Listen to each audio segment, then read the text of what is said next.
اس سے پہلے آیت کریمہ کے اندر اس بات پر روشنی ہے کہ اللہ تبارک و تعالیٰ نے کس انداز میں بنی اسرائیل کو فرعونیوں سے نجات عطا فرمایا اور فرعونیوں کو کیسے تباہ اور برباد فرمایا اور کیسے دریا کے اندر انہیں غرقاب فرمایا۔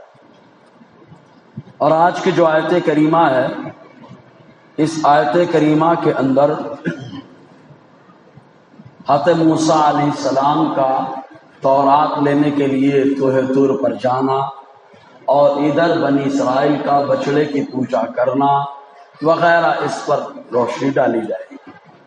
ہوا یہ تھا کہ بنی اسرائیل چونکہ بہت سارا فرعونیوں سے سونا چاندی زیور وغیرہ بہت سارا لے رکھا تھا، جب کفار مار دیے گئے، فرعونی مار دیے گئے، تب ایسی صورت میں مال غنیمت وہ بن گیا۔ مال غنیمت مال تین طریقے کا ہوتا ہے جو کفار سے مسلمانوں کو ملتا ہے۔ ایک مال کو غنیمت کہا جاتا ہے، دوسرے مال کو فے کہا جاتا ہے، تیسرے مال کو سلب کہا جاتا ہے۔ مال غنیمت میدان کارزار میں جتنا مال لے کر کے کافر آئے، مقابلہ ہوا، کافروں کو شکست ہوئی، مسلمان چھوڑ کر بھاگ گئے یا ختم کر دیے گئے، تو جو مال ہاتھ لگا اس کو غنیمت کا مال کہا جاتا ہے۔ مال غنیمت پہلے کسی کے لیے حلال نہیں تھا، کوئی اس کو استعمال نہیں کر سکتا تھا۔ یہ ہمارے نبی کی ہمارے اوپر رحمت ہے کہ اللہ تعالیٰ نے مسلمانوں کو مال غنیمت استعمال کرنے کی اجازت عطا فرمائی۔ پہلے استعمال کرنے کی اجازت نہیں تھی۔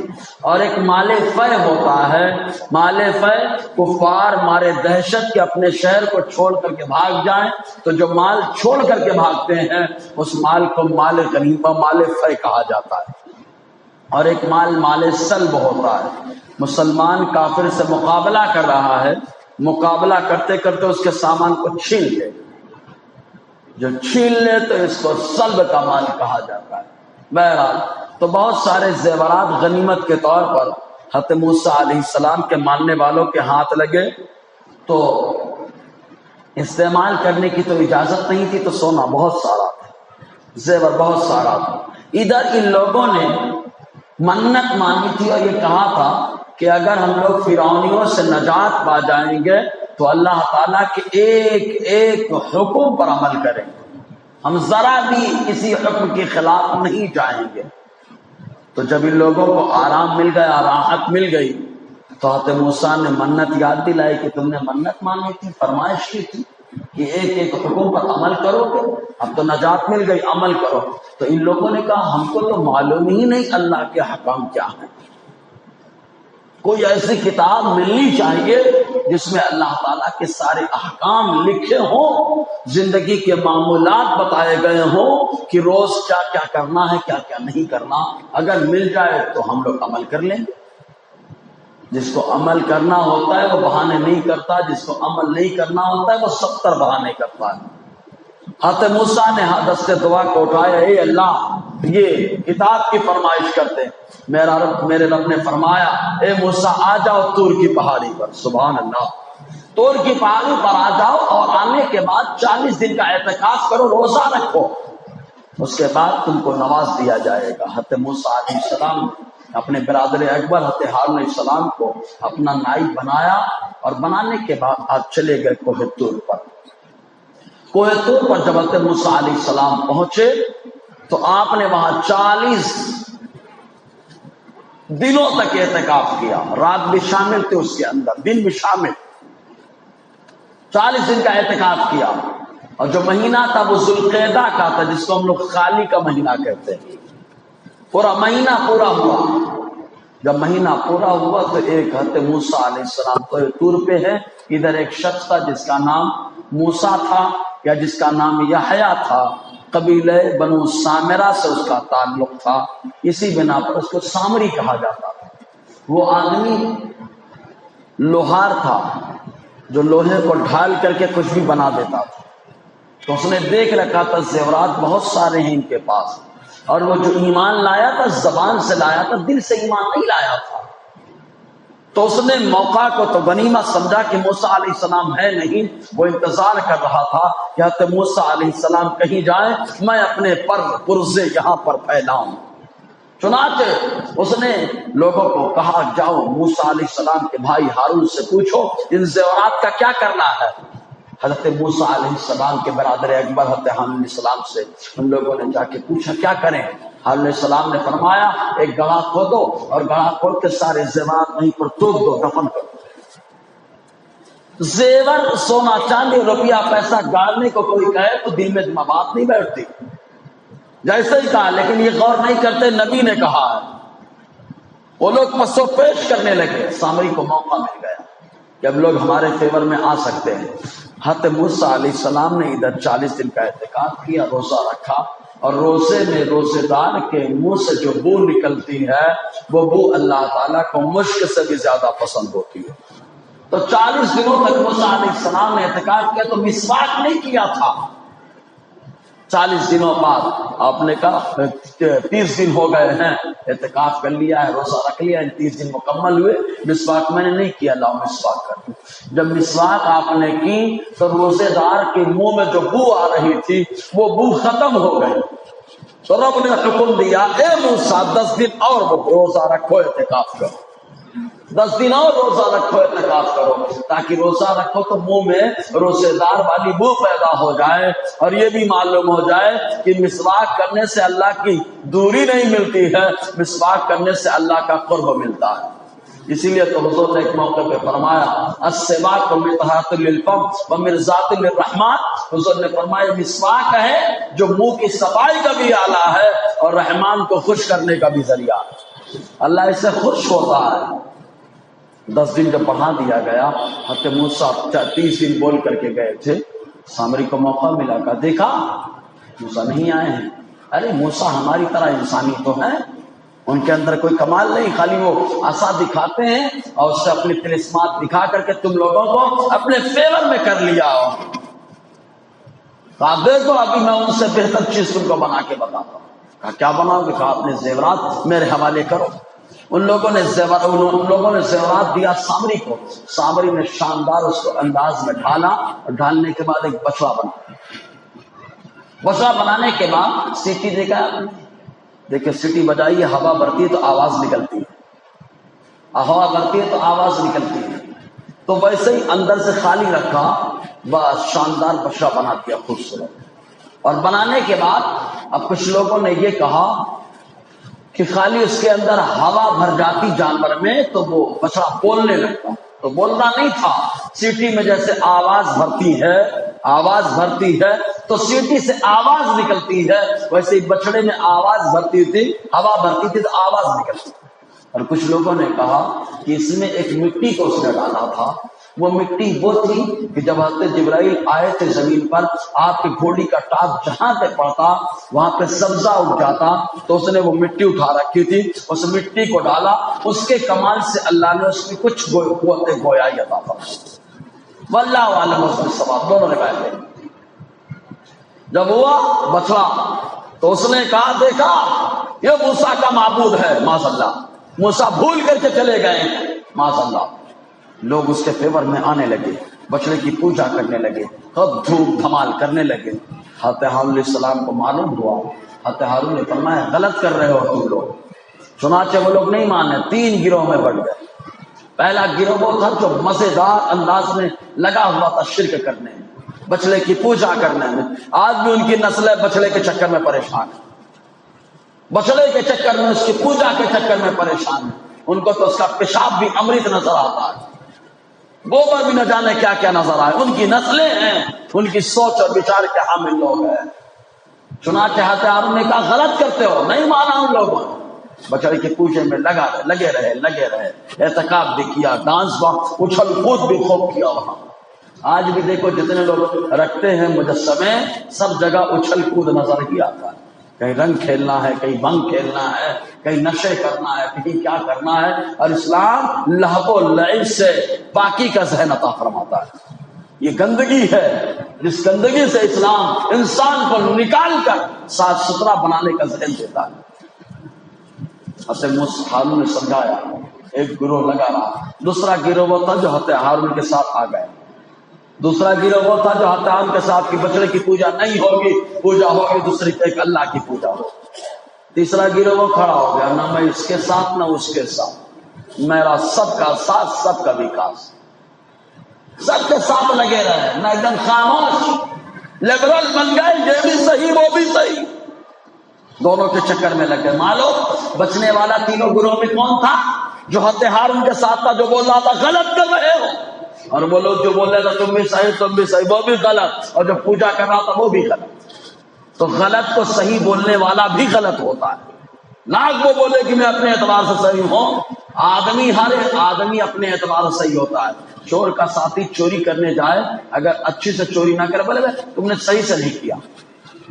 چوری بھی صحیح ہوتی ہے کیا جو صحیح سے نہیں کیا؟ لیکن اس کے اعتبار سے وہ صحیح ہے.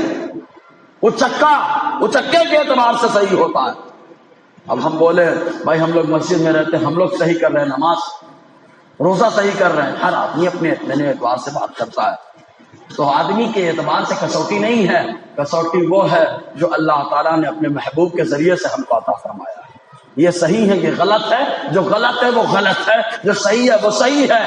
اسی غلط کو غلط کہنا، صحیح کو صحیح کہنا، یہ بھی مصطفیٰ جان رحمت کی سنت کریمہ. حضور نے صحیح کو صحیح کہا ہے، غلط کو غلط کہا ہے. ورنہ دیکھو وہی پیغمبر اعظم صلی اللہ علیہ وسلم 360 کو ڈنڈے سے مار کے نیچے گراتے ہیں اور ایک کو اپنے ہاتھوں سے اٹھا کے لگا دیتے ہیں. 360 پتھروں کو اٹھا کے پھینک دیا ڈنڈے سے مار مار کے. اور ایک حجر اسود ہے جسے مصطفیٰ نے بڑے پیار سے اٹھا کے کعبے سے لگا دیا.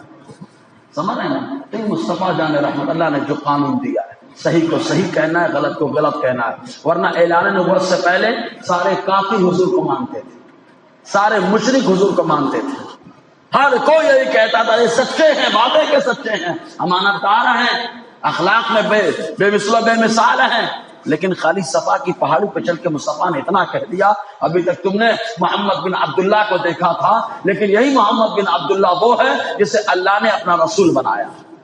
خالی رسالت کا اعلان ہو گیا، مخالفت شروع ہو گئی، مخالفت شروع ہو گئی. تو انسانیت کے ناطے تو انسانیت کا انکار تو ان لوگوں نے بھی نہیں کیا تھا.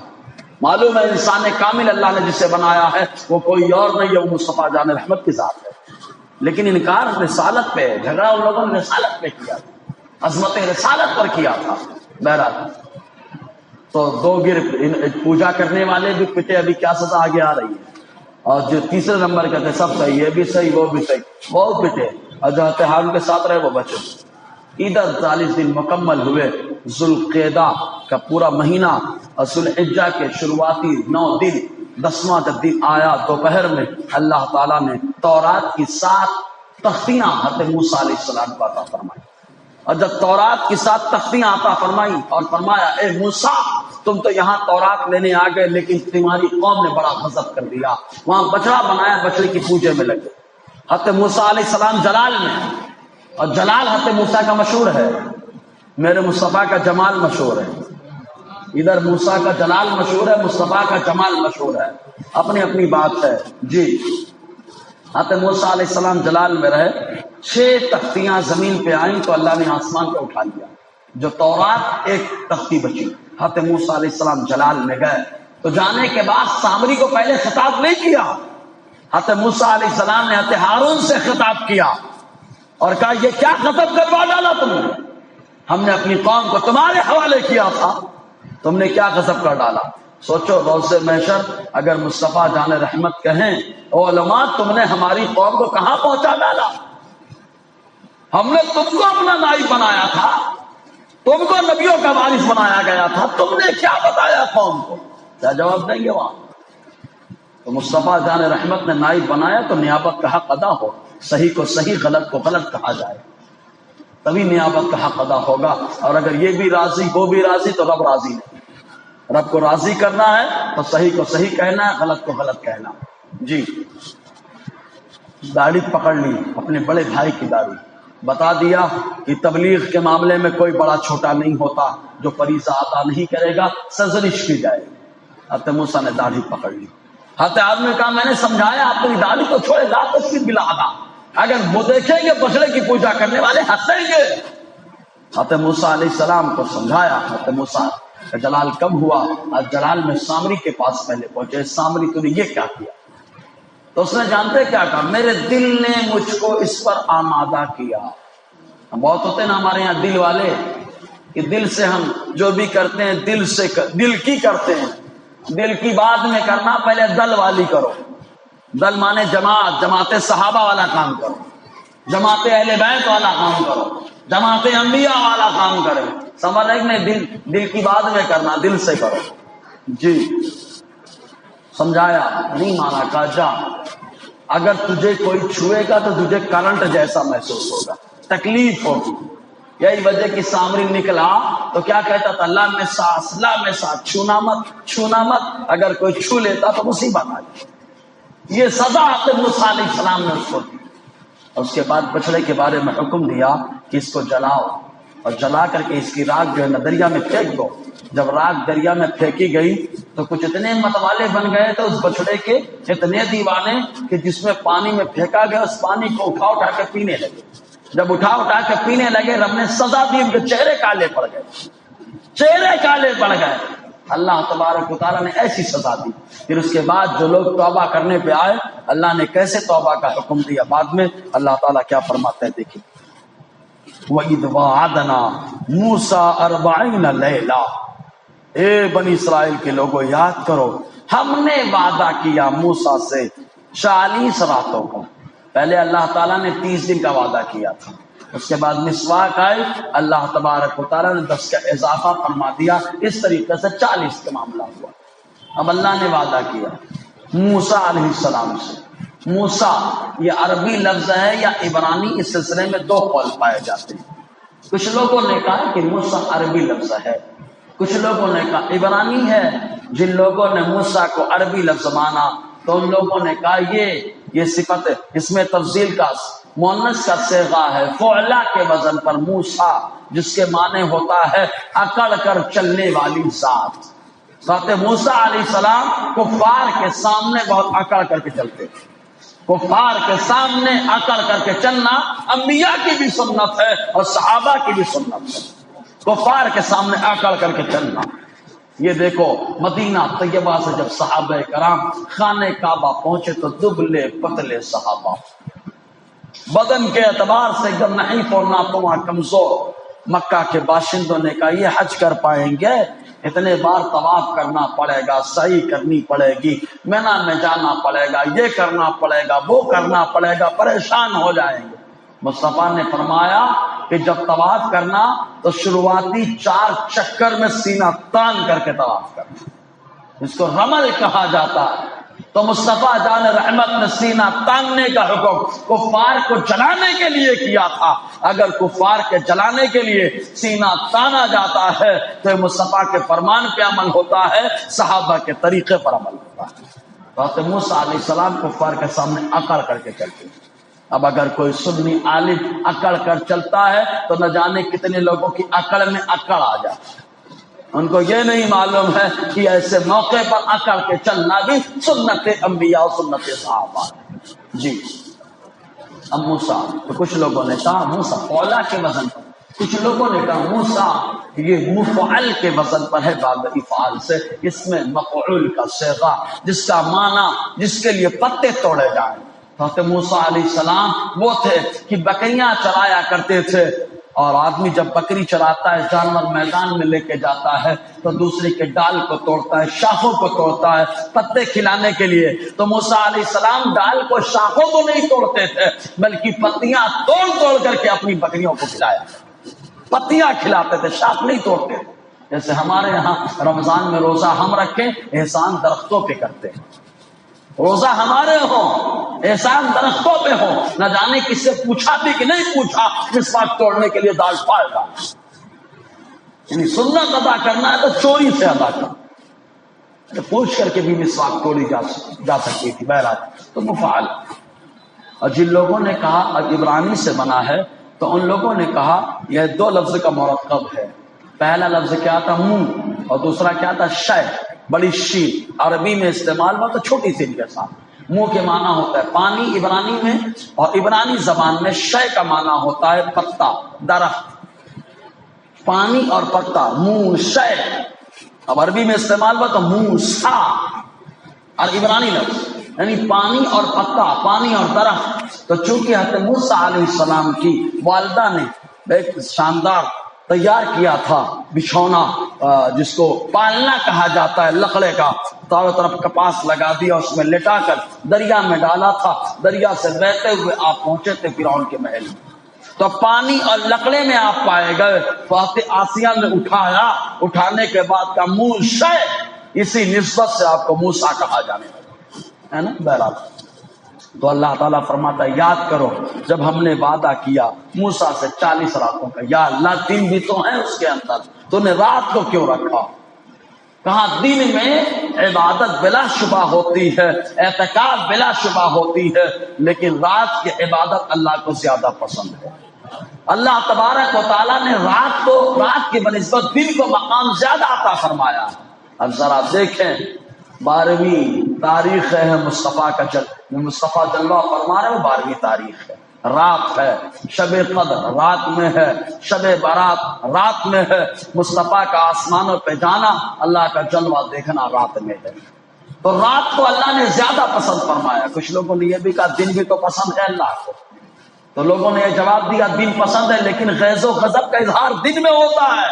اللہ تعالیٰ رات میں تو اپنی رحمتوں کا نزول فرماتا ہے، رات میں رحمتوں کا نزول فرماتا ہے، اسی لیے اللہ کے نیک بندے راتوں میں عبادت کرتے ہیں، اس لیے کہ رحمتیں نازل ہوتی ہیں۔ ہاتھوں کو پھیلاؤ تاکہ اللہ تعالیٰ اپنی رحمت سے ہاتھوں کو بھر دے، ہے نا۔ تو رات کو افضل قرار دیا گیا۔ اور دوسری بات، رات ہی عاشق و معشوق، محب اور محبوب کے ملنے کا وقت ہوتا ہے۔ معراج کے اللہ نے بلایا تو رات نے بلایا، کیونکہ ملاقات کا وقت رات ہے۔ تو موسیٰ کو اللہ نے اگرچہ دن میں بھی رکھا لیکن رات کا تذکرہ فرمایا، کیونکہ ملاقات کا موقع تو رات کا ہی ہوتا ہے۔ بہرحال تو 40 راتوں کا اللہ نے وعدہ فرمایا، اور جو وعدہ فرمایا موسیٰ علیہ السلام پہنچ گئے لینے کے لیے۔ ثم اتخذتم العجل من بعدی، پھر تم لوگوں نے بنا لیا بچڑے کو ان کے بعد، کیا معبود، بچڑے کو معبود بنا لیا۔ بڑی حیرانی کی بات، معبود تو وہ ہوتا ہے جو سب کو بناتا ہے، اور ایسے معبود جس کو انسان بنائے، قابل غور بات، جس کو انسان بنائے تو کیسے معبود ہو سکتا ہے؟ معبود لائق عبادت تو وہی ہوتا ہے جو ہم کو بناتا ہے، اور بنانے والا وہ ہے جس کو کسی نے نہیں بنایا، اس نے ساری کائنات کو بنایا ہے، جی بنا لیا۔ وَأَنْتُمْ ظَالِمُونَ، اور تم لوگ ظلم کرنے والے ہو، عبادت کو بے محل رکھنے والے ہو، کیونکہ عبادت تو خاص اللہ کی ہے۔ پھر اللہ تعالیٰ نے معافی کا اعلان کیسے کیا معلوم؟ حضرت موسیٰ علیہ السلام نے آگے آ رہا بڑا تفصیلی بات ہے۔ موسیٰ علیہ السلام نے کہا تم لوگوں نے بچڑے کی پوجا کر کے تم لوگوں نے اپنی جانوں پر ظلم کر لیا، لہذا تم کو توبہ کرنی پڑے گی۔ اور ہماری توبہ تو بڑی آسان ہے، یہ بھی ہمارے نبی کے صدقے میں ہے کہ ہم لوگ دل سے خالی شرمندہ ہو جائیں، زبان سے کلمہ جاری ہو جائے استغفر اللہ پورا، اللہ تعالیٰ سارے گناہوں کو معاف فرما دیتا ہے۔ لیکن ان کی توبہ بڑی خطرناک تھی۔